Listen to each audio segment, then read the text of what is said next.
Hello everyone and welcome to my YouTube channel YNR Daily Spoiler. Jack loses control. A hidden secret sparks chaos at Jabot. An absolute failure. Jack becomes uncontrollable after discovering the secret. Jabot is besieged. Planning is important to Jack as a man.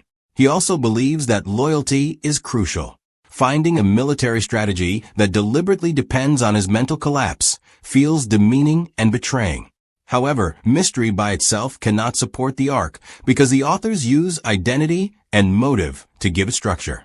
The email was sent by a consulting firm that a new influential board member had just hired. Although she appears to be progressive, the woman, who made headlines last season for her silent purchase of Jabot shares and her call for modern governance, is actually close to an activist investment group that opposes family-run businesses. As per the dossier, a soft coup should be executed by making Jack more irate in public, promoting controversial marketing that contradicts Abbott heritage, leaking an embarrassing old story to harm Jack directly, and using Jack's outburst to call an emergency vote and designate a corporate caretaker who will put the company in neutral until the scandal is resolved. The approach is clinical and cold. It identifies specifics, such as a product recall that benefits rivals and is perceived as poor management, a media op that will raise questions about Jack's leadership, and the most important component, a secret from Jack's past that, if revealed, would publicly degrade him. The dossier even suggests increasing Jack's pressure by taking advantage of family tensions to ensure that he behaves badly on camera. The email was written by whom? The board was introduced to turnaround specialist Mara Ellison, a quiet consultant. Mara has a personal grudge against the activist investor and keeps close ties with him in private. Jack allegedly embarrassed her family's small business years ago by blocking a relative's startup from landing a contract with Abbott. Here, financial gain, ideological animosity, and retaliation all come together. The danger is obvious to viewers.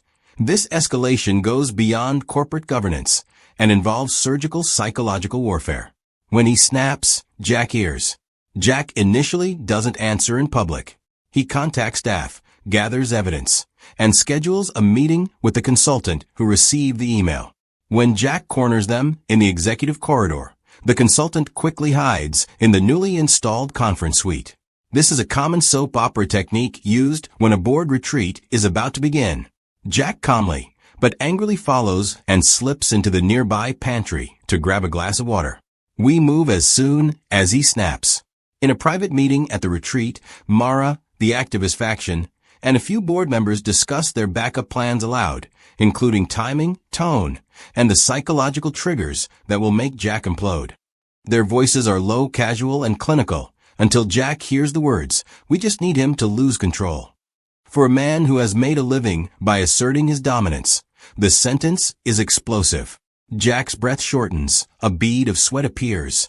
He recalls being undermined by people he loved, and he has flashbacks to career betrayals. In the logic of soap opera, overhearing is literal. His hearing is his downfall. Jack doesn't leave right away. For a while, he watches them validate his worst suspicion. A group wants him gone, and they plan to scare him into giving them the grounds. At the end of the sequence, Jack is seen standing in the pantry with his palms white on the countertop and his lips clenched so tightly that they appear pale. Instead of a well-thought-out strategy, he departs with the first crack of something deeper, a personal unraveling that will define the arc. Minor mistakes, massive implications. The meltdown starts. If a meltdown is comparable to a fire, it begins with sparks. At a staff meeting, Jack publicly chastises a junior executive for a small error.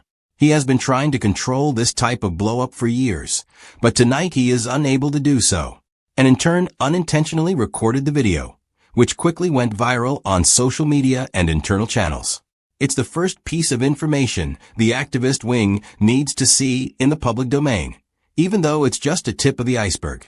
Mara's faction cleverly uses the clip by leaking it to a company website with the headline, "Jabot's CEO loses it. Leadership questions loom." The rumor swiftly gains traction. Jack gets a call from a former ally who offers a publicity strategy while the board convenes a special meeting to discuss reputational risk. He screams at his caller, swears, and then storms into the boardroom. where the activists are waiting like surgeons at the edge of a table. The audience is shown the approach, pressure is applied right away, and the reaction is used to gauge the outcome. The demonstrators are promoting phony motions for temporary oversight and a non-binding vote of confidence. Despite not having the votes yet, they can still have a significant impact if shareholders become concerned. Jack is shoved and pushes back. In the unsuitable video, he delivers a scathing speech about loyalty and family business and uses an insult that seems disrespectful of the very shareholders whose support he needs. The video erupts. The group of activists jumps in. Anxious stockholders, angry reporters, and whispered demands for an unbiased review are all external signs of Jack's internal breakdown. According to the media narrative, Jack is unfit because he is unstable and reckless. Jabot's stock drops. Jabot under siege, boardroom battle, and public assault. Once the fire is fanned, Mara and her supporters call for an extraordinary shareholder meeting. Their strategy plays on worries about possible brand harm, shareholder liability, and regulatory risk. The activists use slides, infographics, and public relations to present themselves as guardian angels in the agenda item, limitations on executive authority, and independent oversight. They are accused of a coup by Jack's supporters. The showdown is electrifying. Jack tries to keep his dignity and leadership in public, even though he is furious in private. Tracy, Ashley, depending on cast availability, Billy, if he works for the company, and other Abbotts all take sides. Old attachments become new strategic alliances. Family leadership is defended by some, while volatility worries others. There is chaos at the conference. After proxies are counted and votes are called, the activist bloc surprises everyone with an affidavit from a former Jabot vendor claiming preferential contracts that benefited a family member. Legal threats are triggered by this kind of vague charge. The board decides to suspend some of Jack's authority while they conduct an investigation. The suspension is more than just business red tape. It is symbolic. Jack's hands are tied. People react instantly. Competitors identify vulnerabilities. Advertisers hesitate. Jabot's public relations team answers unfavorable foreign inquiries. On the inside, morale declines. Abbott supporters and meritocracy advocates are at odds over culture. The company is being attacked in the marketplaces and in the corridors of its own buildings. Jack's personal collapse, pride, health, and family. Beyond his breakdown at work, Jack's outburst is deeply personal. The show's episodes center on his loneliness and anxiety. In order to unwind, he avoids friends, skips family dinners, drinks alone at work, and takes nighttime drives around the city. In order to humanize Jack's breakdown and show that it is grief rather than ego, the audience is shown old footage, such as his early days at the company, his father's commanding voice, and the first time he felt the weight of the name Abbott. His health falters. He briefly passes out during a contentious board hearing. The authors use this to increase the suspense and highlight the physical consequences of his inability to control himself. When they see Jack on the ground, older shareholders feel sorry for him, and the activist bloc is scared into changing their mind. They now have to cope with the appearance of pushing a man to the edge. At home, relationships fall apart. Jack lashes out at Terry or his closest confidant, accusing them of not doing enough, depending on the cast's relationships. Children are drawn into the chaos. During an interview, one of them publicly questions Jack's authority, which the activists use as proof that the family can no longer function. The breakdown of the Abbott household, which is equally important as the boardroom coup, turns the plot into a family drama and a corporate thriller at the same time. Allies, leaks, and sleuthing in the counterstrike. Any siege will inevitably result in a counterattack. Jack's friends start a secret operation to expose Mara's motivations and the activist cabal members. Their past contacts include a forensic accounting firm, investigative journalists, and an ally on the SEC desk. Additionally, they start looking into Mara's past, including the consultant's real financial and marital history, previous clients, and a peculiar pattern of activist involvement. Phyllis, who shares a difficult past with Jack, turns out to be a surprising ally. She uses her media savvy to create stories that make Mara seem opportunistic. Another abbot develops a covert surveillance tool for board communications in an attempt to find the smoking gun. Meanwhile, Jack's team is pursuing legal action, demanding disclosure of proxy solicitations, subpoenaing internal correspondence, and requesting a forensic audit. The activists accuse Jack of being dishonest. As the PR battle becomes more acrimonious, neither side seems clean. The shareholders are exhausted and perplexed by the chaos. At the same time, there is a leak, an email that Mara sent to the activist fund proposing financial bribes to restructure vendor agreements. The story has already been reported, despite the hostile fund's denial of any wrongdoing. This revelation reframes the fight, making it seem less like governance and more like a predatory takeover strategy. Some stockholders change their minds because they fear being taken advantage of. The turning point, a shocking revelation. A revelation that shifts the balance of power, makes things worse in a classic soap opera pivot. A forged vendor invoice, a forensic finding by Jack's team, involves not Jack, but one of his alleged board allies. The board member had been privately assigning contracts to a company that was part of Mara's network. It is assumed that the activist plot was never just about corporate good governance, but rather a planned corporate capture with inside help. The boardroom erupts. Suddenly, the activist camp seems compromised. During a televised deposition, Mara loses her cool. Her carefully manicured professional background reveals flaws, and her involvement with predatory funds. Making threats against investors backfires. The activist bloc loses significant proxies, and Jack's authorities' suspension seems rash and uninformed. But the damage is irreparable. Jabot's image remains tarnished. Revenues are still falling. Important clients delay contracts. Jack's public humiliation cannot be reversed by a single victory. The siege has stripped away a layer of adulation and replaced it with mistrust. The cleanup, legal battles, and reputational first aid. Legal action, regulatory investigations, and board reorganizations take center stage after the disclosure. Mara has been charged by an internal audit committee. Several of the activist fund's executives resign as a result of investigations into their involvement. Jabot seeks outside legal counsel in order to reassure stakeholders and negotiate settlements with vendors.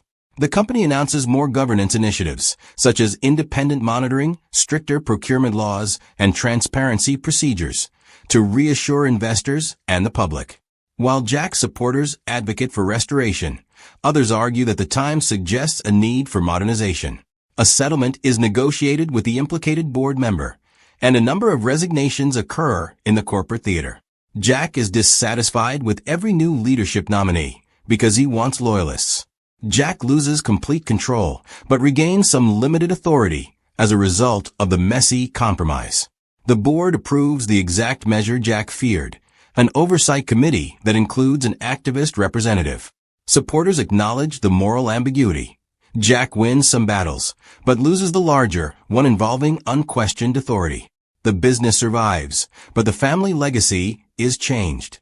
Jack's reckoning, personal development or hard retreat. The arc's conclusion is more personal than professional. Jack must decide whether to turn to resentment or rebuild with humility. Instead of relieving him of his prior breakdown, the writers offer him an introspective journey that promotes progress. He embarks on a tour of public apology that includes staff meetings, visits to small towns, and frank interviews. He also works with a coach to manage stress and enters therapy, which is a fresh move for the character. These scenes make him more relatable. The man who previously believed that leadership was synonymous with dominance now needs to learn to listen. But purity is not provided by the arc. Jack also fortifies himself, adopting a new, more astute leadership style rather than returning to his old fury. He stops conflating love with favoritism, learns to delegate, and gains trust. The way his siblings and children view him changes the dynamics of the family. Some relationships improve, while others remain cautious. Jabot's cultural reforms are beginning to pay off, as evidenced by a more diverse leadership team, greater procurement transparency, and a cautious market recovery. Still, there are scars. Employees who believe the activist fight was a lie are suspicious. Years pass before the company's reputation regains its former splendor. The aftershocks, new enemies, and future plots. For soap operas, there are never any consequences. This arc has a lot to offer future storylines. Mara survives. Following her release from prison or settlement, Mara prepares a secret resurgence, this time employing more subtle strategies and a new public image that perfectly complements Jack's changed leadership style. Boardroom arguments. The oversight committee is still in operation. The appointment of a new board member with personal ties to a mysterious offshore fund sets the stage for another takeover plot. Family fallout. One of Jack's children uses the circumstance to challenge the succession plan. A sibling is considering launching a rival skincare company. PR ghosts. An investigative journalist implies that the activist good governance movement is vulnerable to being exposed in a damning piece about the entire matter. Town councils and salons debate this moral ambiguity for months. As a result, the Siege of Jabot represents a radical shift in the way the soap opera depicts authority, government, and family history, going beyond a single soap opera arc. Why this arc works. This arc creates resonance by combining two timeless plot engines, business intrigue and family melodrama. It lands because of this emotional core plus systemic stakes. By providing viewers with both high-stakes corporate drama, Jabot under siege, and personal anguish, Jack's outburst, the plot makes both sympathetic and high stakes. Moral complexity. Activists claim philosophical motivations. Jack's anger is both systemic and personal. And Mara is driven by both systemic grievances and personal slights, demonstrating that villains are multifaceted. Viewers are welcome to engage in serious debate on both sides. Realistic mechanics are used. Hostile takeovers, proxy conflicts, vendor audits, and forensic accounting help to keep the soap opera grounded in realistic mechanics, while allowing for the emotional flourishing that soap operas love. Long-term benefit. The consequences of the arc provide writers with months' worth of storylines, such as debates concerning governance reform, family succession drama, and business ethics. What could happen next? In a subsequent episode, it is disclosed that the activist fund served as a front for a more persistent and pernicious adversary who has secretly taken up minority positions in several local businesses. A love-hate ally. A character who opposed Jack during the siege resurfaces as an ally and offers a power-sharing plan that challenges Jack's ability to cooperate. Personal redemption. By coaching a young, gifted executive from a low-income family, Jack restores a legacy beyond the Abbott name in the story. Moral reckoning. A public inquiry into activist investor tactics is initiated in Genoa City, creating a civic discourse that permeates the mayoral race.